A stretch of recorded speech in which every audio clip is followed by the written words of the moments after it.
Good evening. On a tense but so far non-violent day here in central London, we'll be bringing you up to date later with what's been happening on the bomb front. Also during this edition of Reporting London, I'm going to try to broadcast with one of these sets, and the fact that I've never used one before will no doubt become all too clear. Now, what's illegal, fun to use, and has invaded London in a big way in the last 2 years? It turns you on, but something you turn on. Citizen Band Radio. If you have one of these sets, you can talk on the airwaves to other people with the same sort of equipment. Up to now, all CB transmission has been illegal, but thousands of CBers have been using AM waveband equipment. Next week, CB will be made legal, but only on the FM waveband. That's just one of the strange features of the world of Citizens Band Radio that Alan Hargreaves has been exploring. Breaker 19, this here's a Rubber Duck. You got a copy on me, Big Ben, come on? Yeah, 10-4, Big Ben, for sure. By golly, it's clean clear to Flagtown, come on? Yeah, it's a big 10-4 there, Big Ben. Yeah, we definitely got the front door, good buddy. Mercy sakes alive, looks like we've got us a convoy. Break a break. This is Reject. Request half-wave platter plus Idaho. Hi, Dad. I'm no alligator, I only need a little help. Bangkok. Anchor it, amigo. A-OK. I'll back off on it. Balls out. Half-wave platter plus Idaho plus cactus juice. 10-10. Roger, 10-10. This is the Eyeball, a restaurant devoted entirely to the strange world of Citizens Band Radio. Here, they even order their meals from the tables by radio. 10-4, okay.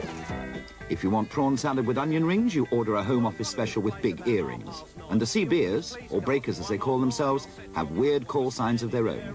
Which one of this lot, Smokey Bear? I'm Morning Glory. How did you get it? Well, I started off as Golden Lady, but everybody else had the same handle, so I decided to find something different. And I like the flowers, they're very pretty. There are thousands of breakers in London now, and hundreds of breakers clubs. The craze took off here 2 years ago, and rapidly became big business. We do probably in the region of 10,000 aerials a week, and nearing £250,000 a month now. It is very big business. Although it's been illegal up to now to import, install and use CB radios, it's never been illegal to import and sell the accessories. When CB became legal in America, the craze began to die out, and wholesalers here were able to get massive job lots cheaply. British manufacturers claim that they've been done out of millions because no one would risk making or importing the equipment until the government legalized CB. A lot of the equipment is manufactured in the Far East. Although the law has stated up till now that importing complete sets is illegal, earlier this year a loophole was found. We've found, and a company in Blackpool have now bring in CB radios in component form. They bring them into the Isle of Man, and they bring them from the Isle of Man into England. Because there's no customs there are no problems. Shelby, you copy Ladybird? Yeah, Ladybird, how are you? I'm fine, thank you, really fine. Because AM CB will remain illegal, many breakers like this housewife refuse to be identified. CBers claim their ranks include policemen, doctors, firemen, even some MPs. And CBers claim they'll continue to operate on the illegal band. OK, listen, we've got to go and do some housework, so we'll be closing this station down. Love to all the family, Rubber Plant and everyone else. Take care. We'll catch you soon. How scared are you of being busted? Very scared, not for the fact of the fine or losing my equipment, which I do value, but for the fact that I would be very scared to switch back on again, and then I would possibly lose contact with all of the friends that I have made on the radio. This is Widowmaker, a computer operator called Chris. During his 2 years of CBing, he's made many friends. One of them was on his way to meet us when he was caught by the police. The news was broadcast. Shellfish, have you heard that the bear got busted this morning? I don't believe it. Who told you? What happened? Well, we were running a sort of stretched convoy down towards London this morning at about 9 o'clock. He was behind me, we were just having a, friendly little chat. All of a sudden he tells me he's got a jam sandwich about 3 cars behind him.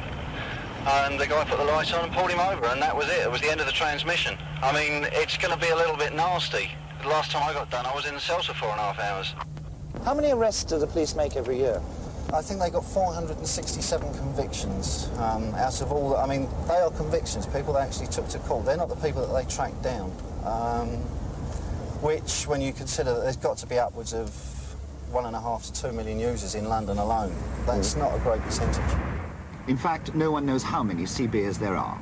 Only 9,000 sets were confiscated in the whole of Britain last year.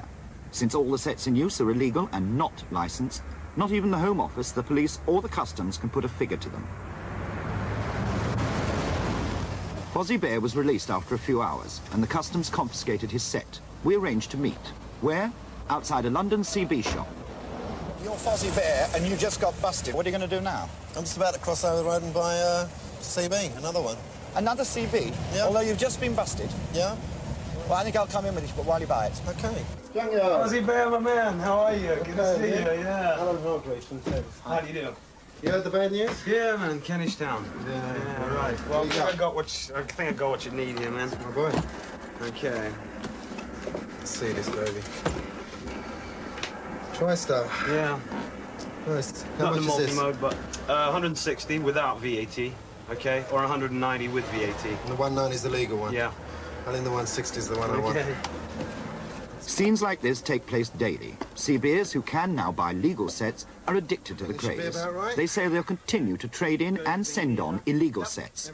Doesn't the law deter them? Mr. Fozzie Bear don't care, you know? So, that's the story. So you can buy them legal or illegal, doesn't matter. And you don't mind selling illegal stuff? No, not really, no. Is most of your stuff here sold that is illegal? Let's say 7 out of 10 radios I sell are illegal. When it goes legal, there's going to be a massive boom, the same as colour televisions. Everybody wants one, but this means that it'll be within everybody's reach, CB radio, 65 to 70 pounds for a set. But after the initial boom of 27 FM, I'm sure that people are going to get fed up because there's going to be so many people on 27 FM that they're going to resort back to the AM. So you're in the dreaded West End. Much traffic about, I expect there is. There usually is there.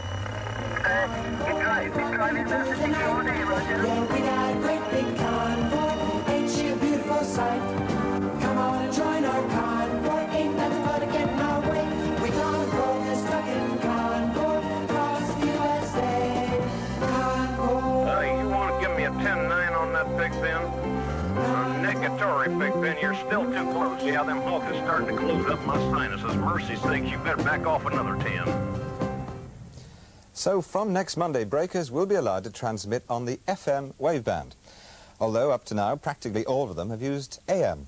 Alan Hargreaves asked the Home Office Minister, Timothy Raisin, why the government had insisted on legalising FM. We decided to legalise FM because AM causes far too much interference. We're getting about 1,000 complaints a week. And I think really people have got to understand that it simply is not fair that old ladies, people who depend heavily on television, should have constant interruption on their sets. And our firm belief is that FM will produce perhaps 1/10 of the interference that AM produces. What will you do and how will you police CB users if many of them, as they say, will not buy FM legally but will go on using illegal AM sets? Well, basically what will happen is that if interference is recorded, the interference service, backed by the police, will investigate the source of interference.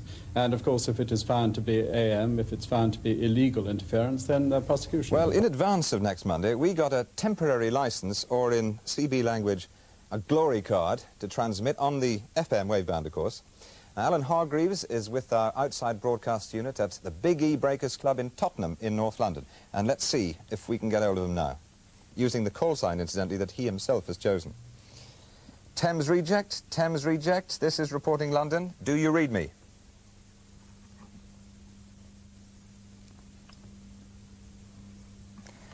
Not a thing. Don't appear with dogs, children, or CB radios. Nevertheless, let us revert to Steam television and go directly to Alan Hargreaves, to Thames Reject himself in Tottenham. Okay, I take it. I take it from that nothing happened, but I want to ask a few people what they thought. Morning Glory. Are you going to actually now go FM and jettison your AM stuff? I doubt it very much. No, I don't think it's worth it, in fact. But you'll be breaking the law. Yes, that's true. But I think the more people that stick to the original channels will eventually get things started. OK. What about you, Widow? What are you going to do? Well, I think the government have missed the boat, basically. They're going to have to do the same as what happened in Australia and the Netherlands. As Patrick Wall said, they're going to have to change the systems over. There's no two ways about it. Doesn't it worry you? You're Angel Gabriel. Doesn't it worry you that you're accused of interfering with poor old ladies' television sets and you're just being selfish by using AM? No, because you can't... Well, you don't really interfere with people's television sets if you're doing on... or if you're transmitting on the right frequency. But the Home Office said that you are interfering. I mean, so is this going to make you go legal? No, because on half a watch, you're not interfering. You can't interfere on half a watch. OK, fine. Very briefly, I'd like to come to this gentleman here. You're called Cake Maker. You have a pacemaker, don't you? Yes, right. Are you worried that CB is going to interfere with your pacemaker? Doesn't at all. So you're going to stay with AM? I'll stay with AM. All right, fine. Right, there's one other person I have to ask a question for. Zulu, you are on AM at the moment. How do you feel about the FM? Well, at the moment, the government are trying to keep us onto FM because of interference. But, you know, as from Monday, I can legally interfere with hospital bleeper systems and just wipe them out. You know, what do you mean you can legally interfere? I thought the whole reason for FM was to get off. FM on 27 megs will wipe out hospital bleeper systems. They should have given us AM in the first place. Really? Really. OK, fine. Well, I'm afraid that's it now, Dennis. I just have one thing to say to you, and that is, OK, Buffalo, don't take too many brown bottles or feed the bears tonight. And I'll see you back in Smoky Town. Thank you, Thames Reject. My CB dictionary tells me that the CB for gobbledygook is gobbledygook. Anyway, last Thursday, the Liberal SDP alliance scored its most significant victory so far.